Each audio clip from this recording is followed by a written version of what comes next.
Dios cumplirá su propósito en mí. Salmo 138, verso 1 en adelante, dice lo siguiente: te alabaré con todo mi corazón, delante de los dioses cantaré salmos, me postraré hacia tu santo templo y alabaré tu nombre por tu misericordia y tu fidelidad, porque has engrandecido tu nombre y tu palabra sobre todas las cosas.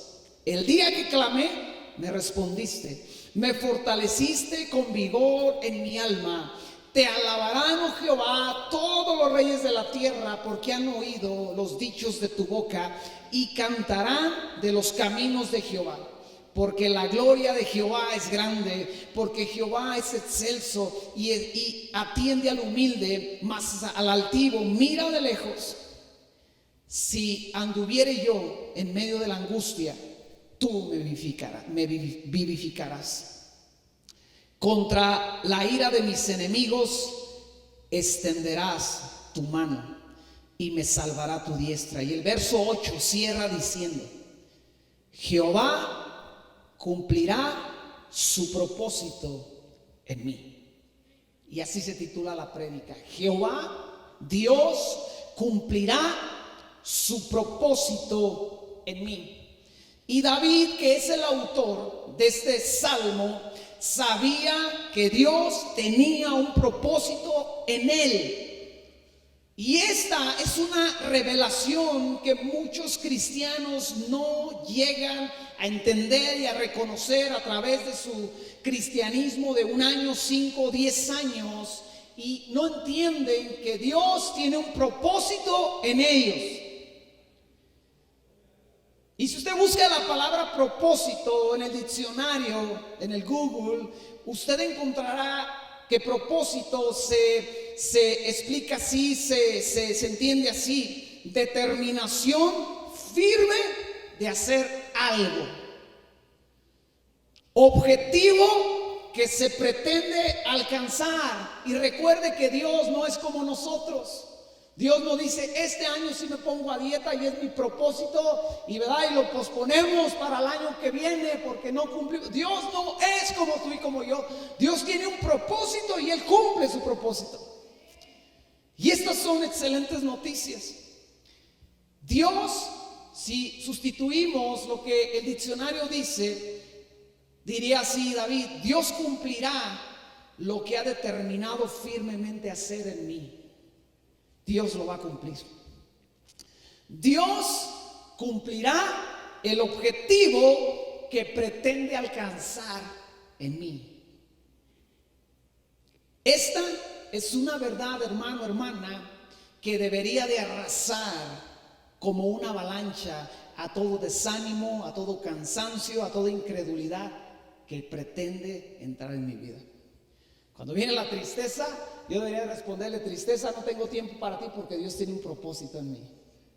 Cuando viene el desánimo, la angustia, cuando viene el tiempo difícil, cuando viene la amenaza de muerte, uno debería de pararse y decirle: muerte, no tengo tiempo de pensar en ti porque Dios tiene un propósito en mi vida.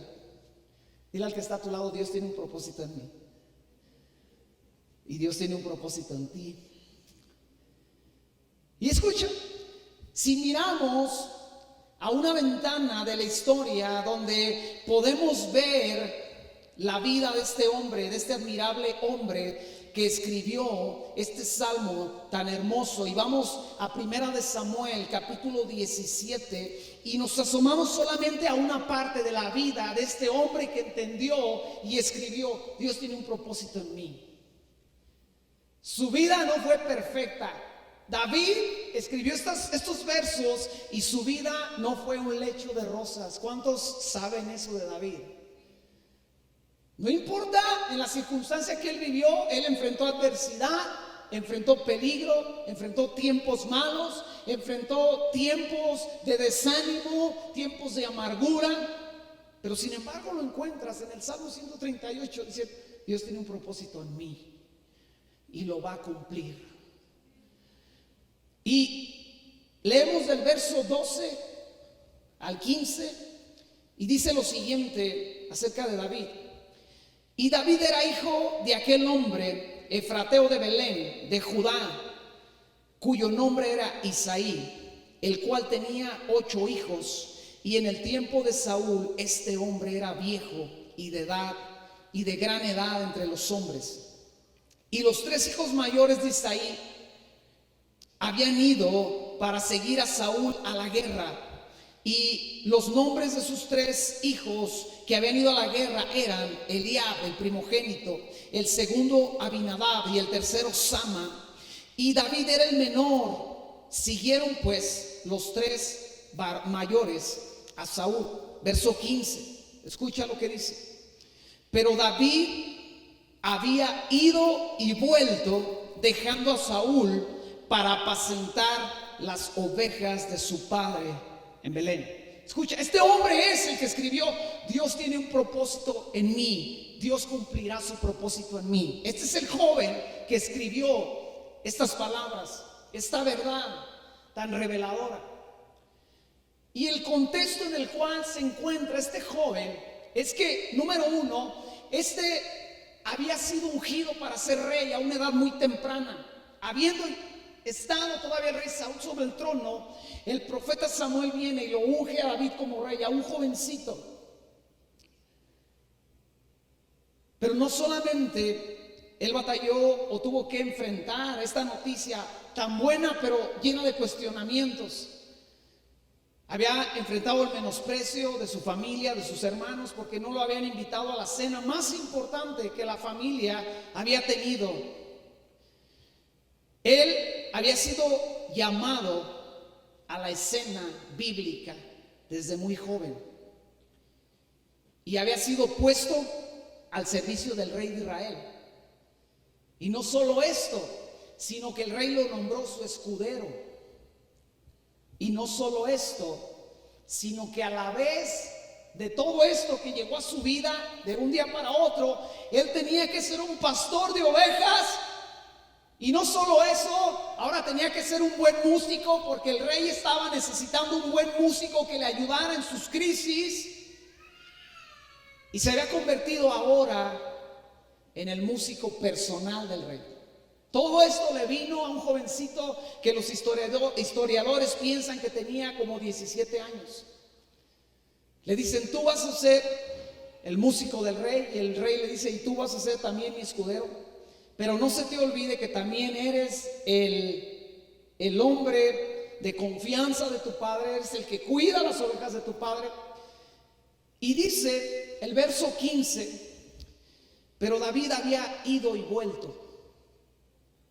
David iba al campamento donde el ejército de Israel, bajo el mando de Saúl, estaba en pie de guerra, estaba ahí defendiendo su pueblo, su tierra, su territorio. Y David iba y por unos días, no sé cuánto, la Biblia no dice, por unas semanas, era el escudero del rey, el músico del rey. Pero de repente tenía que regresar a Belén, no sé cuánto, a cada cuándo regresaba a Belén, porque tenía que atender las ovejas de su padre. Y yo me imagino que David enfrentó la lucha que todo ser humano enfrenta en determinado momento de su vida. La lucha donde hay que tomar decisiones. La lucha donde vienen preguntas a tu vida y vienen caminos, el camino se separa en 3 o 4 opciones y tú tienes que elegir una, porque no puedes elegir 2 o 3. Y viene esa lucha dentro de ti. ¿Cuál es el propósito que Dios tiene para mi vida? Preguntas que algunos ya hemos enfrentado y otros están enfrentando. David estaba en el tiempo de lucha y de decisión. La vida constantemente te trae este tipo de lucha, este tipo de decisión, cosas como: ¿qué agarro y qué suelto? Mi día tiene 24 horas solamente y no me alcanza el tiempo para todo, y tengo que decidir qué voy a hacer con mi tiempo, qué debo de soltar, qué debo abrazar. ¿Qué es más importante?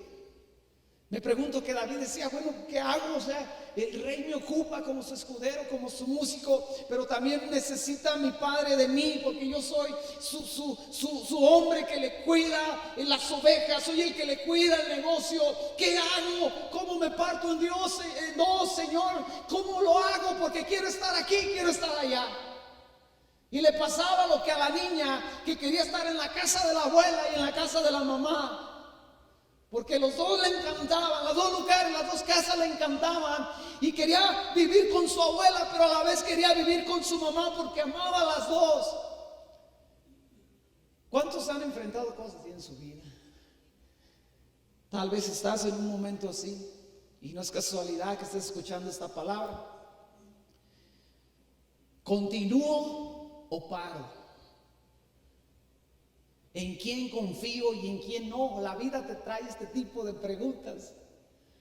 Después de pasar ciertas cosas, uno dice, tengo que seguir confiando, tengo que seguir creyendo. ¿En quién confío, en quién no? ¿Cómo hago para que no repetir la misma situación que he vivido? ¿A quién le creo? Ayer alguien me preguntaba de la pregunta más sonada y controversial de nuestros últimos días por la situación que estamos viviendo. Y la gente está en un tiempo de decisión. ¿Qué hago? ¿Hago esto o hago aquello? ¿A quién le creo? ¿A qué me dedico? En su momento muchos de nosotros cuando éramos jóvenes enfrentamos esa pregunta, ¿a qué me dedico? Ahí le va una bien buena, ¿con quién me caso? ¿Verdad? Las jovencitas tienen 3, 4 opciones. Tienen que elegir, no pueden elegir 2 o 3. Los jóvenes igual, ¿con quién me caso?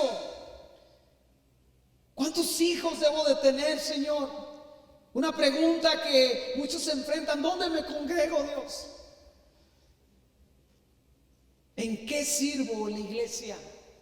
Preguntas que vienen y tú tienes que tomar decisiones, tú tienes que tomar una decisión. Y peor aún es cuando no es tiempo de tomarla ya porque ya se te pasó y ya la tomaste y hay gente que vive lamentándose de lo que decidió. Cosas como ¿por qué no estudié? ¿Verdad? Aquellos que no estudiamos y que tenemos un oficio, ¿por qué no estudié? ¿Por qué no me fui con mis amigos a la escuela cuando salí de la prepa? Tengo 2 amigos que son maestros de educación física con los que yo me iba de parranda. Y en los días calurosos donde voy a trabajar en el sol, dijo, ¿por qué no me fui con el Vitola y con el Toño a la escuela de educación física mejor? Escucha, es aquí, es en esta parte de la vida, es en esta parte de la historia donde debemos comprender lo que realmente es el propósito de Dios en mí. Porque esto nos va a ayudar mucho, mucho a vivir un cristianismo lleno de paz, lleno de seguridad, lleno de fuerza, lleno de aliento. Yo debo de comprender lo que significan las palabras Dios cumplirá en mí su propósito. Es una afirmación. Tienes que entender, David lo estaba afirmando, no lo estaba preguntando ni lo estaba proponiendo. Él estaba diciéndole a todo el mundo, a su generación y a nuestra generación, le está diciendo David, Dios cumplirá su propósito en mí. Es una afirmación. Pero escucha lo que quiere decir la palabra propósito en el lenguaje original, en el hebreo. Quiere decir algo muy diferente y mucho más chido de lo que dice el diccionario en español. Te repito lo que quiere decir propósito. Está chido, pero no le llega al original. Propósito, determinación firme de hacer algo. Dios tiene una determinación firme de hacer algo en mí. Objetivo que pretende alcanzar. Dios tiene un objetivo que pretende alcanzar en mí. Esto debería ser suficiente. Pero por si fuera poco, tú profundizas en la palabra. Y la palabra propósito en el original es la palabra gesed. Y escucha cómo se traduce. Se traduce como bondad, como piedad, como amor, como benevolencia, como favor, como fidelidad y como misericordia.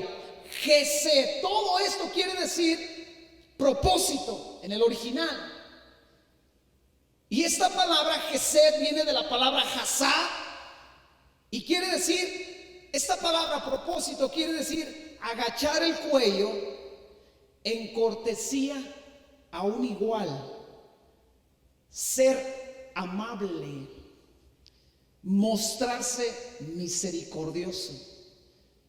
O sea que si sustituimos el original en nuestra traducción, lo que realmente está diciendo David es lo siguiente: Dios cumplirá su bondad en mí. Esto está bien chido, ahorita lo vamos a ir viendo más.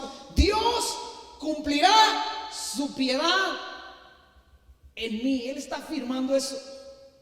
Dios cumplirá su amor en mí. Dios cumplirá su benevolencia, su favor, su fidelidad, su misericordia en mí. Lo que David estaba diciendo, estaba afirmando es: Dios se mostrará misericordioso en mí. Esto va más allá de un propósito.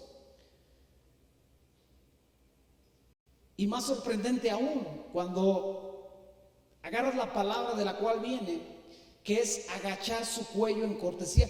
Espérate, David, tú estás diciendo que Dios viene a tu vida y no solamente te favorece, sino que te saluda como si fueses igual a Él. David estaba diciendo eso. Isaías también lo dijo. Isaías capítulo 64 verso 5. Isaías está hablando de un pueblo que pecó, que abandonó al Señor, pero en el verso 5 de Isaías 64, él hace un cambio hacia la gracia y misericordia de Dios y él dice: saliste al encuentro del que con alegría hacía justicia, de los que se acordaban de ti en sus caminos. ¿Qué está diciendo Isaías? Que cuando un hombre en medio de su vida hace las cosas con justicia, Dios le sale al encuentro y los saluda. ¿Quién puede con un hombre así? ¿Quién puede con una mujer que en medio de la adversidad, tal vez del fracaso, tal vez de la duda, sabe y entiende que si ella actúa, que si él actúa con justicia, Dios le saldrá al encuentro y lo saludará y lo bendecirá? Escucha.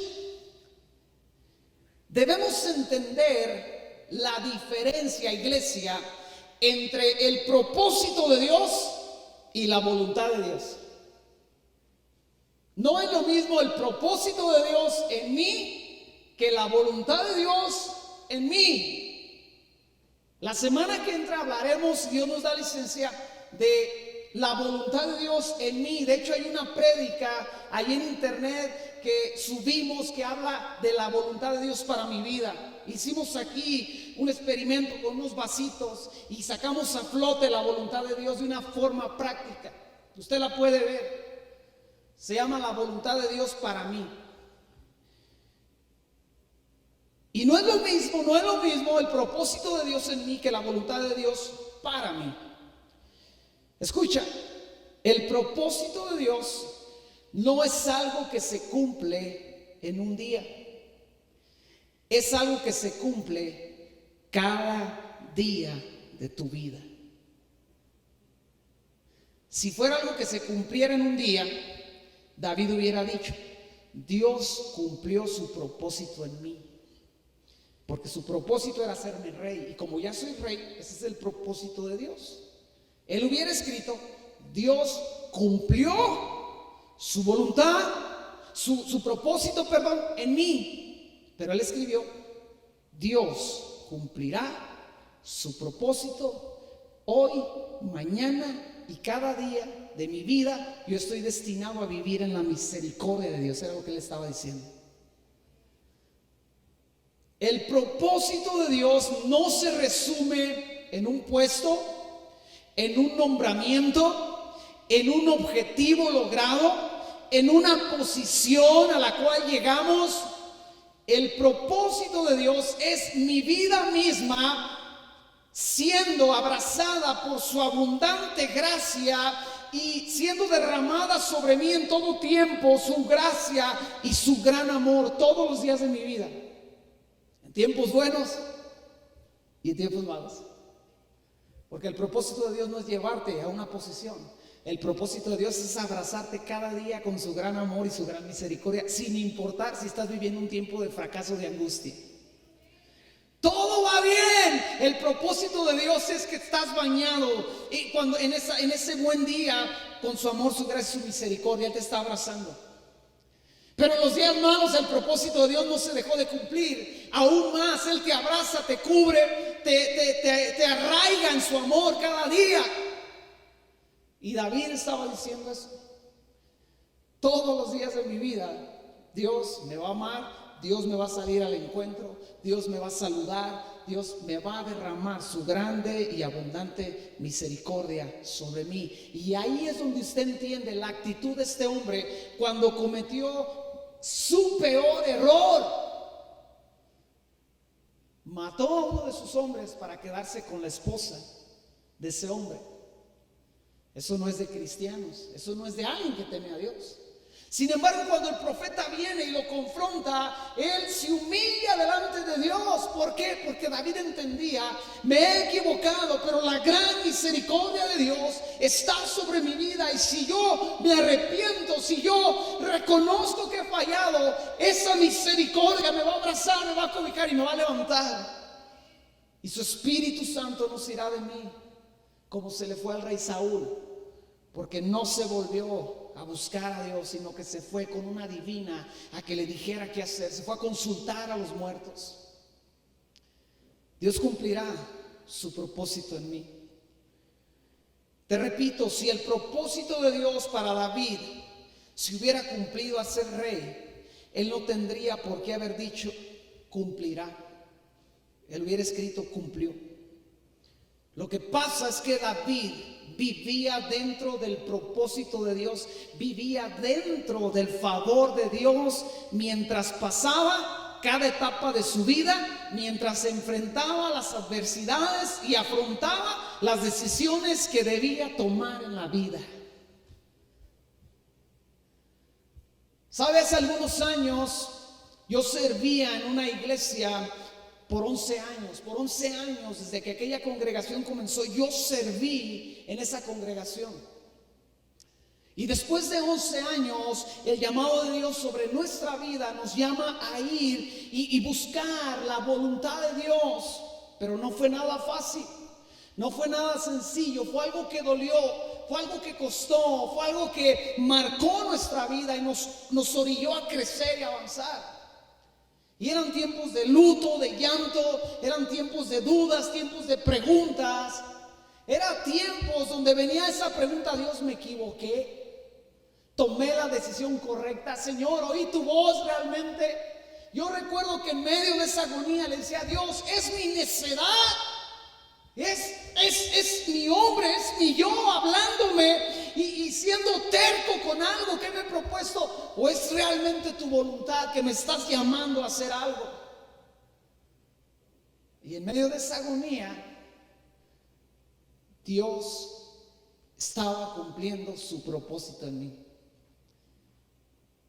Y aunque me hubiese equivocado, Dios estaba cumpliendo su propósito en mí. Y esto es lo sorprendente de la diferencia entre el propósito de Dios y la voluntad de Dios. Mira, te lo voy a dibujar. Dibuja en tu mente, no tenemos un pizarrón, pero en tu mente yo quiero que escribas ahí: voluntad de Dios para mi vida. Y en tu mente enciérrala en un círculo y ponle signos de interrogación. ¿Cuál es la voluntad de Dios para mi vida? ¿Qué camino tomo? ¿Qué hago? ¿Ahorco a esta mujer? ¿La enveneno? ¿Qué hago? ¿Le pongo ¿Le corto los frenos al carro de este hombre ya para mandarlo con Dios o qué hago? ¿Lo perdono una vez más? ¿Qué hago con este hijo? La voluntad de Dios es ¿qué hago en el momento? Y ya tienes encerrado ahí la voluntad de Dios con signos de interrogación. Siempre habrá un sí y un no. Aunque la voluntad de Dios la mayoría de las veces la resuelves con la palabra misma. ¿Perdono o no perdono? Perdona, dice la Biblia que tenemos que perdonar. ¿Amo o no amo? Ama, la Biblia dice que tenemos que amar. ¿Ayudo o no ayudo? Ayuda, la Biblia dice que tenemos. Te da la respuesta. Pero en preguntas como cuando tienes dos trabajos que te ofrecen, ¿cuál hago? ¿Qué es mi mejor opción? Preguntas como cuando venía esta situación de la pandemia, que tuvimos que cerrar la iglesia. Señor, ¿qué hago? ¿Nos vamos a transmitir en vivo? ¿Cómo hacemos ahora para darle cobertura a la iglesia? ¿Qué estrategia usamos? Cuando nos dijeron pueden reabrir, muchos decían estás loco, y qué tal que hay un contagio allá en la iglesia. Déjeme decirle que desde que esto comenzó hace ya tiempo, hace más de un año 3 meses, nosotros aquí, gracias a Dios, no se nos han complicado las cosas por esta situación. Dios en su gran misericordia nos ha guardado. Pero la pregunta era en su momento, ¿qué hacemos? ¿Abrimos, cerramos, renunciamos, nos encerramos todos y nos damos cuello como unos locos porque supuestamente esto ya iba a acabarse? Y usted tiene la voluntad de Dios ahí, con un signo de interrogación. ¿Qué hago? Y la encierra en un círculo. Le voy a decir cuál es el propósito de Dios. El propósito de Dios es otro círculo más grande que rodea la voluntad de Dios. Y en ese espacio no existen las preguntas. Porque lo que David está diciendo es, Dios cumplirá su amor, su gracia, su misericordia, su benevolencia, todo lo bueno que Él es en mí. Me saldrá al encuentro y me saludará y me bendecirá. Ahí no hay preguntas. Y sabe que esto es para muchos la piedra de tropiezo en la cual caen y no pueden seguir avanzando en su cristianismo, porque ellos dicen cosas como esta: es que el propósito de Dios para mi vida es que yo llegue a ser gerente de tal empresa. Ese es el propósito que Dios tiene para mi vida. Y si eso no se cumple, ese cristiano dice, no, pues es que ya valió. Yo ya valí cacahuate porque no se cumplió lo que Dios me dijo que se iba a cumplir en mi vida. Pero ese no es el propósito de Dios. El propósito de Dios es vivir dentro de la gracia, el amor y la abundancia de Dios, de misericordia y de benevolencia.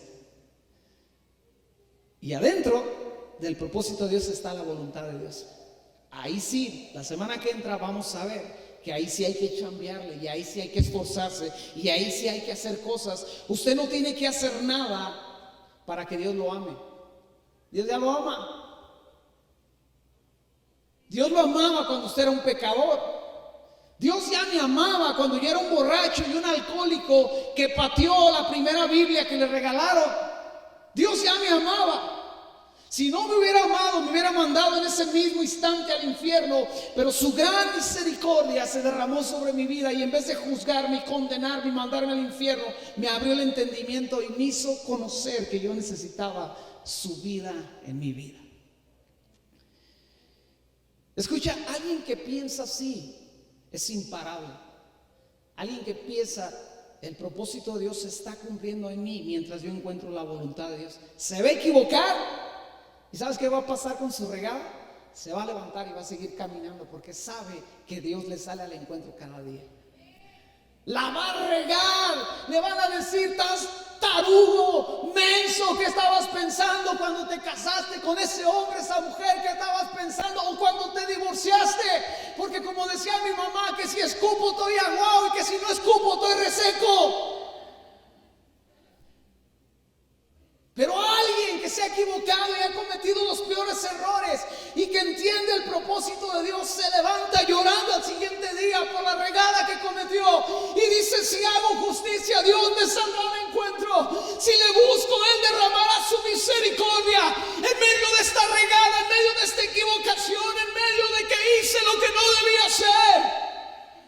tú le encontrarás 1 año después buscando a Dios, 2 años después buscando a Dios. Ese hombre llegará a ser un viejito lleno de canas, de años, inclinará su rostro, y mientras muchos podrán acusarle de sus regadas, él podrá decir lo que David dijo: Dios cumplirá su propósito en mí.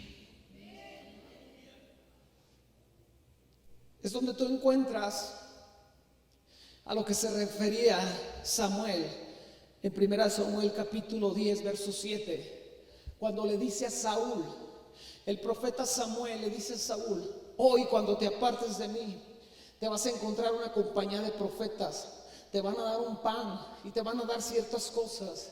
Y le dice el profeta Samuel: cuando estas cosas pasen, el Espíritu Santo vendrá sobre tu vida y tu corazón será mudado a otro hombre. Y cierra con estas palabras la indicación: cuando todo esto te pase, haz lo que te venga a la mano, porque Dios estará contigo. Samuel, ¿cómo que puedo hacer lo que me venga a la mano? Y si me equivoco, aunque te equivoques, Dios estará contigo.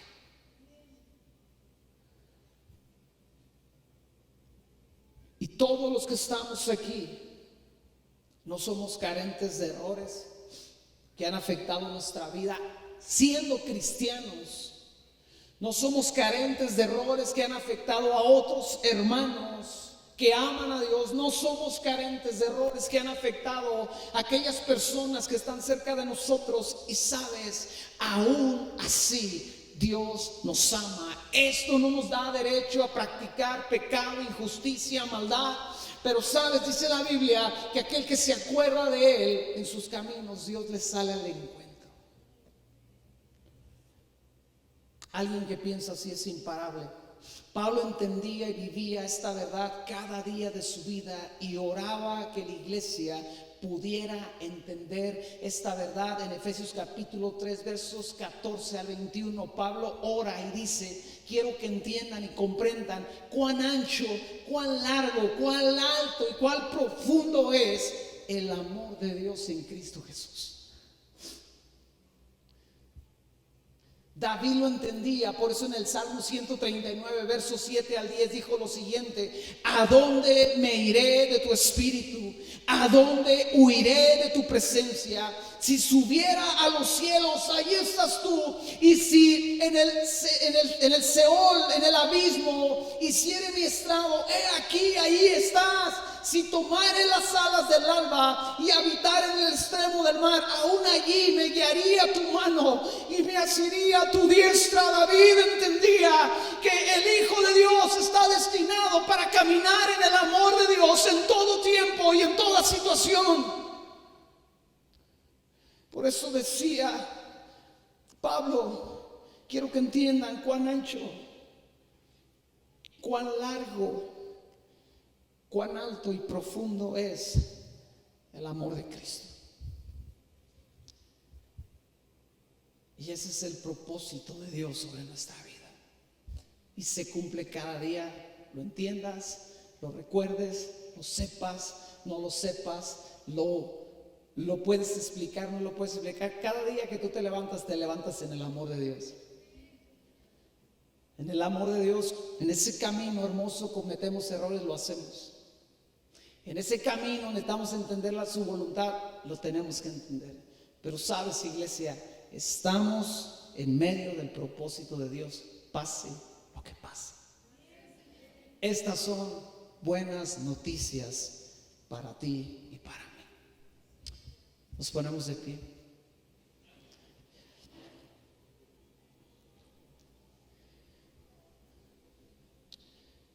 Quiero mandar un saludo a toda la gente que nos ve y nos sigue. Hay personas que ven las predicaciones de otras ciudades. Queremos enviar un saludo, una bendición. Oramos que esta palabra sea de bendición para tu vida, donde quiera que estés y donde quiera que te congregues. Te amamos y esperamos la próxima semana poder llegar a ti una vez más y poder bendecir tu vida. Pedimos que ores por nosotros. Necesitamos las oraciones de todos los hijos de Dios en todo lugar para poder capturar todo aquello que Dios tiene para nosotros. Te amamos, te bendecimos.